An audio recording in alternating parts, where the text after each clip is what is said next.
कि मोमिन मलिक आएगा सोशल मीडिया पे, वो वहां पे अपने केस के बारे में सुनाएगा। हाँ, कि मोमिन मलिक साहब की धज्जियां उड़ाने का ना आपको किसने इजाजत दी? और आपका रोना कि कौन देख रहा है आपको रोते हुए? आप हैं कौन?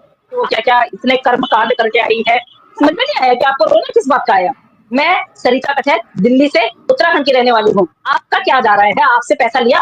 सीमा सपोर्टरों को प्लीज खबरदार, और मेरे पास दोबारा आ गई आपकी वो, मैं कार्रवाई कर दूंगी आप पे। वो पता हाथ खींच लेती हैं, वो और भी खतरनाक है। तो उन्होंने एक ही झापड़ में किसी के 3 दांत तोड़ दिए थे, ठीक है ना? तो बिल्कुल मैं बोलती हूँ अवर नारायण जी, आपको रोने की जरूरत बिल्कुल भी नहीं है। आप तो लॉ पढ़ रहे हैं और लॉ के हिसाब से आपको पता है कि वो क्रिमिनल है, और आपको पता है कि वो क्या क्या इतने कर्म कांड करके आई है। अभी वो लीगल शादी में जो शादी में अभी वो वहां पे पाकिस्तान में है, और यहाँ पे इनलीगल शादी में रह रही है। और मुझे समझ में नहीं आया कि आपको रोना किस बात का आया? आप तो एक वकील हैं, और आपको पता है ये इनलीगल आई हुई है, 4 बच्चों को ये किडनैप करके लेके आई है, 3 देश पार करके आई है। अगर आपको फिर भी अगर रोना आ रहा है अवर नारायण जी, तो मुझे लगता है कि आप ऐसा कीजिए कि लीगली इसको ले लीजिए, और आप अपने घर रख सकते हैं इसको। हाँ, ये हमारी तरफ से आपके लिए एक, चाहे कुछ भी सोचे आप, दिवाली गिफ्ट दे देते थे हम आपको। चलिए अदालत में जाके आप ये बोल दीजिए कि यहाँ हैदर भाई भी आ ही रहे हैं, हैदर भाई को बोल देना कि भैया साइन कर दो, मैं रख लेता हूँ इसको। तो हैदर भाई तो बोल देंगे, हैदर भाई को कोई वो नहीं है। तो आपका रोना कि कौन देख रहा है आपको रोते हुए? आप हैं कौन? आपके इस केस में भागीदारी क्या है? सिर्फ और सिर्फ फाइल उठाना? आप कौन होते हो बोलने वाले? आप जिस तरह की तनकीद कस रहे हैं मोमिन मलिक साहब पे, आपको शर्म नहीं आती है? आप वकालत कर रहे हैं, वो वाली वकालत जो केपी सिंह जी सिखा रहे हैं आपको। मैं पहले भी बोल चुकी हूँ, अभी भी बोल रही हूँ, भैया दूसरा एपी सिंह बनने की जरूरत नहीं है आपको। क्यों आप दूसरे एपी सिंह बन रहे हैं? एक ही एपी सिंह जी झेलने मुश्किल हो रहे हैं हमें निर्भया के केस से। तो क्यों आप इस तरह की तनकीद कस रहे हैं कि मोमिन मलिक आएगा सोशल मीडिया पे, वो वहां पे अपने केस के बारे में सुनाएगा? हाँ, सुनाएंगे, क्योंकि वो हर किसी बंदे को फोन नहीं कर सकते हैं, और वो ये चाहते हैं कि जितने लोग इस केस में हैं उन सब के पास वो बातें जाए कि केस कब कब लगे हुए हैं, खबर जाए, सबको गुड न्यूज मिले। तो उनका आना लाजमी है, और हम जबरदस्ती बोलते हैं कि सर आपको आना चाहिए। पर आपकी तरह वो कैमरा बंद करके नहीं आते हैं। आपकी तरह कैमरा बंद करके 2-2, 3-3 घंटे महिलाओं के बीच में बैठ के उन महिलाओं को बहकाना, भड़काना, कुचलाना, गलत स्टेटमेंट देना। और जिस तरह से आप कह रहे थे कि भाई उसको तो यहाँ पे हम रखेंगे, 2 महीने बाद उसको रिफ्यूजी का हम वो दे देंगे। तो कैन यू एक्सप्लेन मी कि रिफ्यूजी का मतलब क्या होता है अवर नारायण जी? रिफ्यूजी कौन कहलाता है? अगर आपको पता है तो गुड एंड वेल, नहीं है तो मैं बताती हूँ आपको। जब उसको पूछा जाएगा कि हाँ बताइए आपकी सरकार ने आपको कहाँ से निकाला, आपकी गवर्नमेंट ने आपको कहाँ से निकाला, या आपके वहां क्या दंगे भड़के थे जिसमें, और लोग कहाँ हैं? एक तू ही क्यों आई? और लोग कहाँ हैं? रिफ्यूजी में तो बहुत सारे लोग निकलते हैं ना, जब कहीं दंगे भड़कते हैं, या जो खाने पीने की जो प्रॉब्लम्स होती हैं, जब राशन पानी का जो इशू चलता है, या वो उस देश में खाने पीने की इशू चल रहे हो, मार धाड़ हुई हो, और वो शरण लेने के लिए किसी दूसरे मुल्क में चले जाए, और उस मुल्क में आके हम उनकी गवर्नमेंट, सपोज करो सीमा हैदर को आप रिफ्यूजी कहो देंगे, तो सीमा हैदर को रिफ्यूजी का टैग कभी नहीं मिल सकता है, क्योंकि वो घर बेच के आई है। जो रिफ्यूजी होते हैं वो घर बेच के नहीं आते हैं, वो हैदर भाई का घर बेच के आई है, ठीक है ना? जो रिफ्यूजी होते हैं वो ऐसे ही होते हैं, रोड साइड होते हैं, उनके पास कुछ नहीं होता है, तो वो ये सोचते हैं कि यहाँ भी हम ऐसे ही बैठे हुए हैं, और हम चलिए दूसरे मुल्क में चले जाते हैं, कम से कम वहां पे रहने की व्यवस्था तो करेगी वहां की सरकार हमें 2 वक्त की रोटी तो देगी, वो वहां की सरकार की जिम्मेवारी होती है। किससे बात कर रहे हो अवर नारायण जी? हम लोगों से अब नहीं चलने वाली आपकी। आपने बोला ना कि मोमिन मलिक साहब, तो भाई साहब कहाँ बोलते हैं आप तो कहते हैं वो मोमिन मलिक के तो मैं धज्जियां उड़ा दूंगा, अब मेरे को मौका मिल गया है, मेरे को आगे से वो मिल गया है। किसने आपको इशारा दिया? किसने आपको इजाजत दी? आप उसका भी नाम बताइएगा कि मोमिन मलिक साहब की धज्जियां उड़ाने का ना आपको किसने इजाजत दी? और एक बात बीच में बोलना चाहूंगी, फिर इस बात को आगे कंटिन्यू करूंगी। एक मर्दनमा औरत है कोई, पता नहीं कौन है, हम नहीं जानते उसको, मैं उनको बोलती हूँ कि प्लीज हमारा थंबनेल लगाने की जरूरत नहीं है, ठीक है? आप सीमा सपोर्टर हो, कोई इशू नहीं है, आप सीमा सपोर्टर रहिए। आपको हमारी वीडियो को देख के हमारा थंबनेल हमारा लगाने की कोई आवश्यकता नहीं है। मैडम हो, सर हो, आपको देख के ना तो मुझे ये लगता है कि आप मैडम हो, ना ये लगता है कि सर हो। तो जो हम यहाँ पे बातें करते हैं ना, हम कानून के दायरे में रह के बात करते हैं। आपने मोमिन मलिक साहब पे भी वो उठाया था ना, तो मैडम आप देख रही होंगी, क्योंकि अभी इसके बाद आपने वीडियो बनानी है कहीं पे खड़े होके। आप भी वही हो कि आपको कहीं बैठने की जगह नहीं मिलती है, तो आप खड़े होके यहाँ पे वीडियो बनाएंगे। मैं सरिता कचैत दिल्ली से उत्तराखंड की रहने वाली हूँ, और आपसे इतना नहीं बोला जाता है।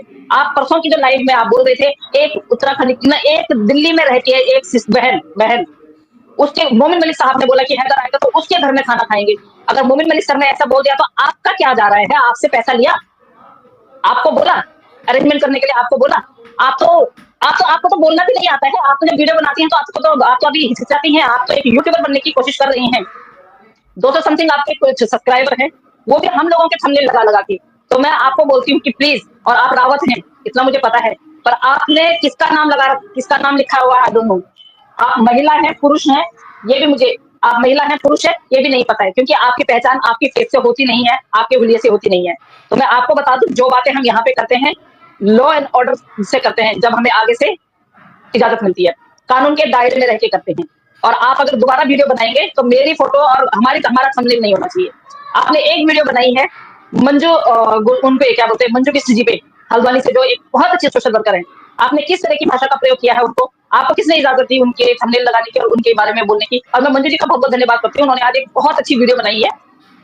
जो लोग मुझे कहते हैं कि सरिता कटहत तो अपने देश के बारे में तो नहीं बोलती है, लेकिन हाँ ये है कि पाकिस्तान के चैनल पे जाती है तो उनको, मतलब पाकिस्तान वाले मुझे किडनैप करके ले गए हैं, उनका बोलने का मतलब ये है। अरे ये प्लेटफॉर्म आप लोगों को पता है? ये प्लेटफॉर्म ऐसा प्लेटफॉर्म है, आप पाकिस्तान के, अफगानिस्तान के, राजस्थान के, आप किसी भी देश के व्यक्ति के साथ में यहाँ पे गुफ्तगू कर सकते हैं। ये इंटरनेशनल मामला है भाई। यहाँ पे आप ये नहीं है, यहाँ पे भैया हिंदू और हिंदू ही बात करेंगे, मुस्लिम और मुस्लिम ही बात करेंगे। और जिनको ये चीज पता नहीं है ना, सुन लें और जरूर उसको देखें, इस चैनल को।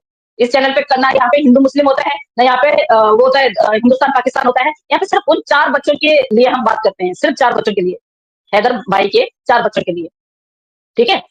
तो कोई भी बिना पूछे मुझसे, जिन लोगों को हम, जो सीमा सपोर्टर है, बाकी औरों के लिए मैं नहीं बोलूंगी, औरों को मैं बोलूंगी आप खूब लगाएं हमारा थंबनेल, आप खूब लगाएं हमारी वीडियो। सीमा सपोर्टरों को प्लीज खबरदार, और मेरे पास दोबारा आ गई आपकी वो, मैं कार्रवाई कर दूंगी आप पे। आपको ना तो बोलने की तमीज और तहजीब है, ना आपको कोई सलीका है। आप हमारा थंबनेल मत लगाइएगा, और हमारी वीडियो में से जो भी होता है हमारे ऊपर मत बनाइए आप, सीमा हैदर के ऊपर बनाइए। और मैडम मैं आपको बोलती हूँ, आप मुझे दावत दे, अब आप मुझे इन्वाइट करें अपने चैनल पे 1 to 1 पे, फिर मैं बताती हूँ आपको कि सीमा हैदर को क्यों कोसते हैं हम। अगर आपके घर में से, आप उत्तराखंड से हैं, मैं भी उत्तराखंड से हूँ, उस चीज के लिए मैं माजरत चाहती हूँ, क्षमा चाहती हूँ कि एक उत्तराखंडी को मुझे सिखाना पड़ रहा है। आपके घर में से अगर आपकी बहू, बेटी या कोई अपने बच्चों को लेके चले जाए, तो क्या आप उन बच्चों को और उस बहू या बेटी को वापस पाने के लिए क्या वो नहीं करेंगी, मशक्कत नहीं करेंगी? जिस तरह से ये बेगैरत औरत वहां इतना सब कुछ करके आई है, यहाँ पे बैठी है, इनलीगल शादी में बैठी हुई है।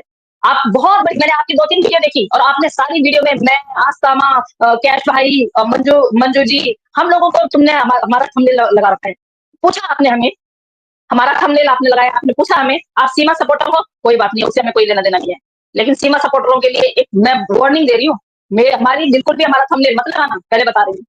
हमें सीमा से कोई लेना देना नहीं है, हमें सिर्फ उन 4 बच्चों से लेना देना है। और आप महिला हैं, पुरुष है, जो भी हैं, आप उत्तराखंड से हैं, और आपने जिस तरह से मंजू बिष्ट जी के लिए, मंजू बिष्ट 1.1 जी उनके लिए जो बना रखी है ना वीडियो, इस तरह की वीडियो अगर आपने दोबारा बनाई ना, वो पता थार खींच लेती है, वो और भी खतरनाक है। एक वो जब उन्होंने, अभी तो वो काफी एजेड हो गई है, लेकिन जब शुरू-शुरू में वो इस फील्ड में आई थी, उस टाइम पे उन्होंने एक ही झापड़ में किसी के 3 दांत तोड़ दिए थे, ठीक है ना?